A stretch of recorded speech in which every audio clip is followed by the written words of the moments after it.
తిరుపతి శ్రీ పద్మావతి మహిళా విశ్వవిద్యాలయం నుంచి గణిత ఉపాధ్యాయుల బోధనా సామర్థ్యాలు ప్రభావశీలతపై చేసిన పరిశోధనకు గాను మంగళగిరికి చెందిన మేరీ మౌనిక డాక్టరేట్ అందుకున్నారు. ఈ మేరకు మంగళగిరి ప్రెస్ క్లబ్లో ఆమె మీడియాతో మాట్లాడారు. ఈ కార్యక్రమంలో న్యాయవాదులు బుల్లా పూర్ణచంద్రరావు, వై జగన్మోహన్ రావు, బుల్లా రమేష్ బాబు, పిచ్చయ్య తదితరులు పాల్గొని మేరీ మౌనికను శాలువాతో సత్కరించి అభినందించారు. నా విద్యా ప్రస్థానం అనేది గవర్నమెంట్ స్కూల్లో స్టార్ట్ అయిందండి. ఒంగోలు మాది.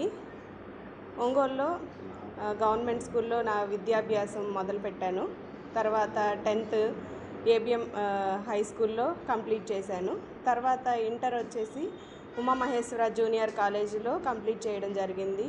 తర్వాత డిగ్రీ బీఎస్సీ కంప్యూటర్స్ చేశాను. తర్వాత బీఈడి చదివాను. తర్వాత ఎంఎస్సి మ్యాథమెటిక్స్ చదివాను. ఎంఈడి యూనివర్సిటీ టాపర్గా నిలిచాను. యూనివర్సిటీ ఫస్ట్ గోల్డ్ మెడల్ సాధించినందుకు గాను ప్రభుత్వం వారు ప్రతిభా అవార్డు పురస్కారంతో సన్మానించడం జరిగింది. నారా చంద్రబాబు నాయుడు గారు సీఎం గారి చేతుల మీదుగా 2015లో నేను ప్రతిభా అవార్డు తీసుకున్నానండి. అయితే అప్పుడు జరిగినటువంటి ప్రెస్ మీట్లో నేను నా యాంబిషన్ ఏంటి అనేది మీడియా ప్రతినిధులకు అందరికీ తెలియజేయడం జరిగింది. నేను పిహెచ్డి డాక్టరేట్ సాధించాలి అని చెప్పేసి నేను ఒక యాంబిషన్గా పెట్టుకున్నాను. అదేవిధంగా యూనివర్సిటీలో ప్రొఫెసర్గా నేను వెళ్ళాలి అనేది నిర్ణయించుకోవడం జరిగింది. నేను అక్కడితో ఆపకుండా నా విద్యని కంటిన్యూ చేస్తూ కష్టపడి చదివి సీట్ తెచ్చుకోవడం జరిగింది. తిరుపతి శ్రీ పద్మావతి మహిళా విశ్వవిద్యాలయంలో నాకు 2020లో సీట్ వచ్చిందండి.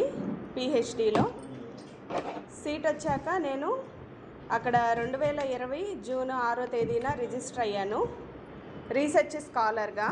ఎడ్యుకేషన్ డిపార్ట్మెంట్ మా గైడ్ వచ్చేసరికి doctor CH baby Prasanna madam, professor. ఆ మేడం గైడెన్సీలో నేను రీసెర్చ్ అనేది ఎడ్యుకేషన్ డిపార్ట్మెంట్లో చేయడం జరిగింది. నా టాపిక్ వచ్చేసి a study on teaching competencies and effectiveness of mathematic teachers at secondary level. నేను ఈ అంశాన్ని ఎందుకు ఎంచుకున్నానంటే చాలామంది విద్యార్థులు గణిత శాస్త్రం మ్యాథమెటిక్స్ అంటే చాలా టఫ్ సబ్జెక్ట్ అని భయపడుతూ ఉంటారు. అయితే యాజ్ ఏ టీచర్ ఎడ్యుకేటర్గా నేను లెక్చరర్గా జాబ్ చేసినప్పుడు నేను ఎంతో విద్యార్థులను కానీ టీచర్లను కానీ గమనించడం జరిగింది. సో దానికి అనుగుణంగా విద్యార్థులు ఎందుకు గణిత శాస్త్రం అంటే మ్యాథమెటిక్స్ అంటే కష్టపడుతున్నారు అనే అంశంపై నేను ప్రైమరీ డేటాని కలెక్ట్ చేసినప్పుడు టీచర్స్ యొక్క కాంపిటెన్సీస్ మంచిగా ఉంటే విద్యార్థులు ఖచ్చితంగా గణిత శాస్త్రంలో ముందుకు వెళ్ళగలుగుతారు అనే అంశాన్ని నేను తీసుకొని దాని మీద రీసెర్చ్ చేసి ఖచ్చితమైనటువంటి కాంపిటెన్సీస్ టీచర్కి ఉంటే ఖచ్చితమైనటువంటి ఎఫెక్టివ్నెస్ మ్యాథమెటిక్స్ స్టూడెంట్స్ నుంచి మనము సాధించగలుగుతాము అనే అంశాన్ని నేను రీసెర్చ్ ద్వారా తెలియజేయడం జరిగిందండి.